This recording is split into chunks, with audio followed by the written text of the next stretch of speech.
उसके लिए गीत गाओ, उसके लिए भजन गाओ, उसके सब आश्चर्य कामों पर ध्यान करो।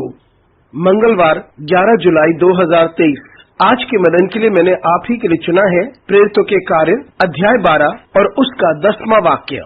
तब वे पहले और दूसरे पहरे से निकलकर उस लोहे के फाटक पर पहुंचे जो नगर की ओर है। वह उनके लिए आप से आप खुल गया और वे निकलकर एक ही गली होकर गए। इतने में स्वर्गदूत उसे छोड़कर चला गया। आपका दिन आशीषित हो।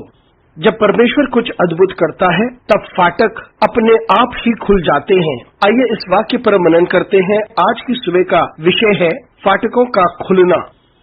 ये उस समय की बात है जब पतरस को बाहर निकाला जा रहा था और परमेश्वर कुछ अद्भुत कर रहा था ताकि पतरस उस बंदी गृह से बाहर निकल सके। राजा हेरोद ने पतरस को बंदी गृह में डाल दिया था और वे चाहता था कि वे पतरस को मार डाले। उसी रात परमेश्वर ने कार्य किया और बंदी गृह के फाटक पतरस के लिए खुल गए थे ताकि वे बाहर निकल सके। पहरेदार इसे देख दंग हो गए। स्वर्गदूत ने पतरस को बंदी गृह से बाहर तक पहुंचाया और तब जब वे फाटक पर थे जो शहर की तरफ खुलता है तो यहाँ हम पढ़ते हैं और बड़े स्पष्ट रूप से लिखा हुआ है, फाटक अपने आप ही एकाएक खुल गए। ऐसा कार्य सिर्फ परमेश्वर कर सकता है। फाटक खुल गए। वहाँ पर कोई नहीं था जो उन फाटकों को खोल रहा था, लेकिन वह परमेश्वर था जिसने उन फाटकों को आज्ञा दी कि वे खुल जाएं। और फाटक खुल गए थे ताकि पतरस स्वतंत्र होकर बाहर निकल सके। और तभी स्वर्गदूत ने पतरस को छोड़ा।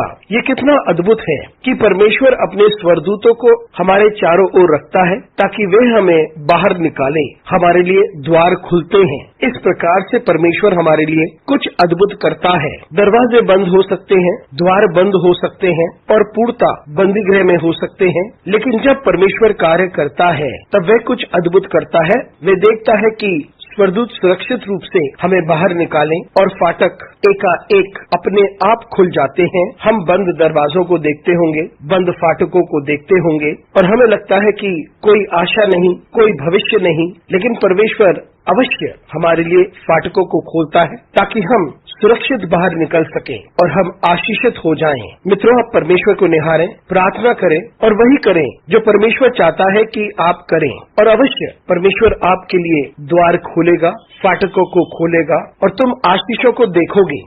अनुग्रहकारी परमेश्वर स्वर्गीय पिता, तुझे धन्यवाद देते हैं, तेरी स्तुति करते हैं, तेरा आदर करते हैं और तेरी महिमा करते हैं। तुझे धन्यवाद देते हैं परमेश्वर क्योंकि तू हमारे लिए द्वारों को खोलता है और फाटकों को भी खोलता है। तुझे धन्यवाद देते हैं परमेश्वर क्योंकि तू हमें बाहर निकालता है। यीशु मसीह के नाम से मांगते हैं, आमीन।